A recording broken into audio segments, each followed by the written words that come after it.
नमस्कार, मैं अमृता शुक्ला, आप देख रहे हैं एचएम न्यूज। अब वक्त हो गया है 24 घंटों की 24 खबरों का। कांग्रेस नेता दिग्विजय सिंह का एक और विवादित बयान सामने आया है। उन्होंने कहा, भगवा वस्त्र पहनकर लोग बलात्कार करते हैं। भोपाल में एक कार्यक्रम के दौरान उन्होंने कहा, जय सिया राम के नारे को कुछ लोगों ने जय श्री राम कर दिया है और सीता मैया को नारे से हटा दिया गया है। राहुल गांधी ने ट्वीट करके कहा कि आतंकियों को पनपने का मौका देती है सरकार को जम्मू और कश्मीर में आतंकवादियों के लिए जगह बनाना बंद कर देना चाहिए और सभी राष्ट्रवादी नेताओं को AANSP जारी करना चाहिए। सरकार से मोटी रकम पाने वाले एनजीओ या संगठन RITI के दायरे में सुप्रीम कोर्ट एनजीओ या संगठन को सूचना के अधिकार कानून के तहत मांगी गई जानकारी देनी होगी। ऐसे एनजीओ RTI कानून के दायरे में आते हैं। सरकार से फंड लेने वाले एनजीओ पब्लिक अथॉरिटी की श्रेणी में आएंगे। रानू मंडल ने किया एक सबसे बड़े झूठ का खुलासा। रानू मंडल का पहला गाना तेरी मेरी कहानी रिलीज हो चुका है। रिलीज होते ही एक रिपोर्ट के मुताबिक जब रानू मंडल ने से पूछा गया कि क्या सच में सलमान खान ने उन्हें 50 लाख का घर और गाड़ी गिफ्ट की, इस सवाल का जवाब देते हुए रानू मंडल ने कहा, सलमान खान ने ना तो उन्हें कोई घर दिया है और ना ही कोई गाड़ी। उन्होंने बताया कि उन्हें राणा घाट प्रशासन ने घर और गाड़ी गिफ्ट की है। राजस्थान के जयपुर जिले में बेटी को पढ़ाने के लिए बाप ने बेच दी अपनी किडनी। फिर बेटी ने जो किया वो आश्चर्यजनक था। अलका को कॉलेज के एक छात्र से प्यार हो गया था। जब कॉलेज के छात्र ने उसे छोड़ दिया तो उसने सुसाइड नोट लिखकर अपनी जान दे दी। बॉम्बे हाईकोर्ट का आदेश, आर्य कॉलोनी में 30 सितंबर तक ना काटा जाए कोई पेड़। बॉम्बे उच्च न्यायालय ने मंगलवार को कहा कि मुंबई में मेट्रो कार शेड के निर्माण के लिए 30 सितंबर तक आर्य कॉलोनी में कोई पेड़ नहीं काटा जाना चाहिए। अदालत 30 सितंबर को इलाके में 2600 से अधिक पेड़ काटने के प्रस्ताव को चुनौती देने वाली याचिका पर जल्द ही सुनवाई करेगी। महानगरों में बढ़ी पेट्रोल डीजल की कीमतें। सऊदी अरब के तेल प्रतिष्ठानों पर हुए हमलों से कच्चे तेल बाजार में उथल पुथल के बीच भारत में पेट्रोल और डीजल की कीमतों में उछाल दर्ज कर दिया गया है। जहां पेट्रोल का दाम 14 पैसे बढ़कर 72.17 रुपए प्रति लीटर और डीजल 15 पैसे से तेज होकर 65.58 रुपए प्रति लीटर हो गया। नोएडा के भंगेल बेगलपुर में बनी अवैध दुकानों को गिराया प्राधिकरण ने।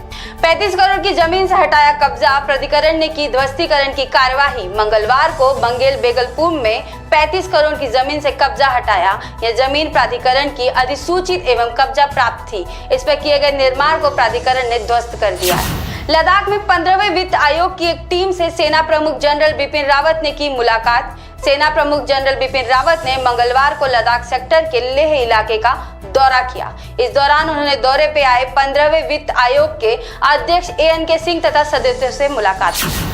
स्वच्छ भारत अभियान के लिए पीएम मोदी को सम्मानित करेगा bill and Melinda Gates foundation. प्रधानमंत्री नरेंद्र मोदी को भारत में स्वच्छता की दिशा में किए गए महत्वपूर्ण सुधार और उनके नेतृत्व के लिए bill and Melinda Gates foundation अगले सप्ताह प्रतिष्ठित ग्लोबल गोलकीपर अवार्ड से सम्मानित करेंगे। अनुच्छेद 370 हटने से कश्मीर में 5 अगस्त से एक भी गोली नहीं चली और ना ही किसी की जान गई है। गृह मंत्री अमित शाह ने कहा, भारत की सुरक्षा से किसी प्रकार का कोई समझौता नहीं किया जाएगा।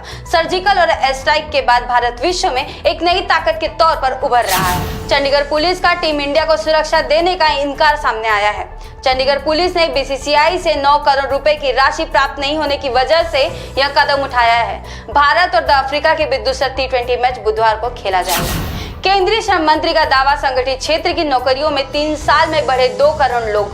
केंद्रीय श्रम मंत्री संतोष गंगवार ने मंगलवार को कहा कि 1 साल में देश में रोजगार के आंकड़ों को और पुख्ता किया जाएगा। हम असंगठित क्षेत्र पर भी काम कर रहे हैं, जहां 40 करोड़ से अधिक श्रमिक पहले से ही काम कर रहे हैं। बरेली के विधायक राजेश मिश्रा की बेटी साक्षी मिश्रा को इंस्टाग्राम पर आया धमकाने वाला मैसेज। अंतर जातीय विवाह करने वाली साक्षी लगातार चर्चा में बनी हुई है।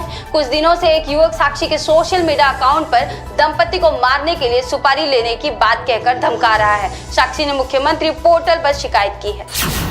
यूपी बाढ़ के कहर से मंडरा रहा मौत का साया। टापू बने गांव, सड़क पर चली नाव। यमुना नदी का जलस्तर बढ़ने से सेंट्रल यूपी के कई जिलों में लोगों की जान पर बनाई है। ग्रामीण बेघर हो गए हैं। जनजीवन पूरी तरह से बेहाल है। यूपी के हमीरपुर, चित्रकूट, बादा, औरैया, इटावा, जालौन में कई गांव बाढ़ की चपेट में आ गए हैं। मणिशंकर अय्यर पर उद्धव ठाकरे का विवादित बयान। कहा, जूतों से होनी चाहिए इनकी पिटाई। शिवसेना प्रमुख उद्धव ठाकरे ने कहा, मणिशंकर अय्यर को जूतों से पीटा जाना चाहिए। इसके अलावा उन्होंने कांग्रेस के पूर्व अध्यक्ष राहुल गांधी को लेकर भी हमला बोला है। उद्धव ठाकरे ने कहा, राहुल गांधी को लेकर राहुल गांधी बेवकूफ हैं और अब उनके पास बहुत समय है प्रधानमंत्री बनने की कोशिश करने का। मोदी सरकार ने दी पर्यटकों को बड़ी राहत, होटल व आउटडोर कैटरिंग पर कटेगा जीएसटी। होटलों पर जीएसटी घटाने का काउंसिलिंग का कदम पर्यटन को बढ़ावा देने में कारगर साबित हो सकता है। काउंसिलिंग ऑटो सेक्टर के लिए जीएसटी की दरें कम करने से परहेज कर सकती है मोदी सरकार। उत्तर प्रदेश शाहजहांपुर हिंदू परिषद के कार्यकर्ताओं ने फूका पुतला। छात्रा के साथ दुष्कर्म करने के आरोप में घिरे चिन्मयानंद के समर्थन में पहुंचे स्वामी ओम मुकेश जैन का कार्यकर्ताओं ने राजीव चौक पर पुतला फूका। कार्यकर्ताओं ने उसके साथ नारेबाजी करते हुए कहा कि शाहजहांपुर की बहन बेटियों को विषकन्या की कहे शहीदों की धरती का अपमान किया है। 42 साल की उम्र में भारतीय ऑलराउंडर ने लिया संन्यास। गांगुली की कप्तानी में खेला था वर्ल्ड कप फाइनल। पूर्व भारतीय क्रिकेट निदेशक मोगिया ने 42 साल की उम्र में क्रिकेट के सभी प्रारूपों से संन्यास ले लिया है। 2003 में सौरव गांगुली की कप्तानी में वर्ल्ड कप का फाइनल खेलने वाले मोगिया ने मंगलवार को अपने संन्यास की घोषणा कर दी। उद्धव ठाकरे ने कहा, अगर सावरकर देश के पहले प्रधानमंत्री होते तो पाकिस्तान का जन्म ही नहीं होता। शिवसेना अध्यक्ष उद्धव ठाकरे ने मंगलवार को मुंबई में विनायक दामोदर सावरकर को भारत रत्न देने की मांग की। शेयर बाजार में मचे कोहराम का है सऊदी कनेक्शन। 2 दिन में निवेशकों के डूबे 2.72 लाख करोड़ रुपए। अंतरराष्ट्रीय बाजार में तेल की कीमतों में बढ़ोतरी एवं रुपयों के कमजोर पड़ने से भारतीय शेयर बाजार मंगलवार को भारी गिरावट के साथ बंद हो गया है। हीरो साइकिल और यामाहा ने लॉन्च की इलेक्ट्रो EHX20 इलेक्ट्रिक साइकिल। इसकी कीमत 1.30 लाख रुपए है। यह प्रीमियम इलेक्ट्रिक साइकिल आरामदायक और ऑफ रोड के लिए इस्तेमाल के लिए बनाई गई है। सेरा नरसिम्हा रेड्डी ने बनाया बाहुबली रिकॉर्ड। 125 करोड़ में बिके सैटेलाइट राइट्स। अक्टूबर को रिलीज हो रही है इस फिल्म में तेलुगु मेगा स्टार चिरंजीव लीड रोल में है, जबकि अमिताभ बच्चन एक खास भूमिका निभाते हुए नजर आए। जब फुट फुट कर रो रही प्रियंका चोपड़ा बोली, मुझे माफ कर दो। फिल्म के एक सीन के दौरान रोने की एक्टिंग करते करते प्रियंका चोपड़ा वाकई में फुट फुट कर रो पड़ी थी। सीन खत्म होते ही डायरेक्टर ने जब कट कहा तब भी प्रियंका चोपड़ा अपने आंसू नहीं रोक पाई।